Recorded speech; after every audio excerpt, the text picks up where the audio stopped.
Halo teman-teman, saya Husnia, dosen FH Untag.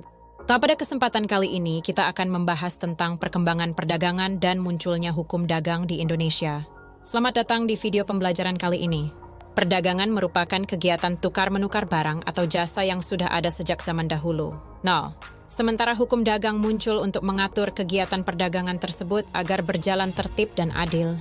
Sejarah perdagangan di Indonesia. Sejarah perdagangan di Indonesia sudah dimulai sejak zaman kerajaan-kerajaan maritim seperti Sriwijaya dan Majapahit yang menguasai jalur perdagangan penting. Indonesia kaya akan hasil bumi dan rempah-rempah yang menjadi komoditas perdagangan utama pada masa itu. Kegiatan perdagangan semakin berkembang dengan datangnya pedagang-pedagang dari berbagai negara seperti Cina, India, Arab, dan Eropa. Munculnya hukum dagang di Indonesia.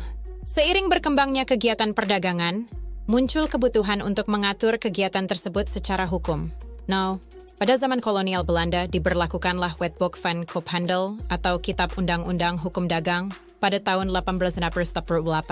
Setelah kemerdekaan, Wetboek van Koophandel tetap berlaku berdasarkan aturan peralihan Undang-Undang Dasar 1945. Pada tahun 1938, Indonesia memiliki kodifikasi hukum dagang sendiri yang disebut Kitab Undang-Undang Hukum Dagang, KUHD. Perkembangan hukum dagang seiring perkembangan perdagangan. Setelah era reformasi, kegiatan perdagangan di Indonesia semakin terbuka dan berkembang pesat, baik untuk perdagangan dalam negeri maupun luar negeri.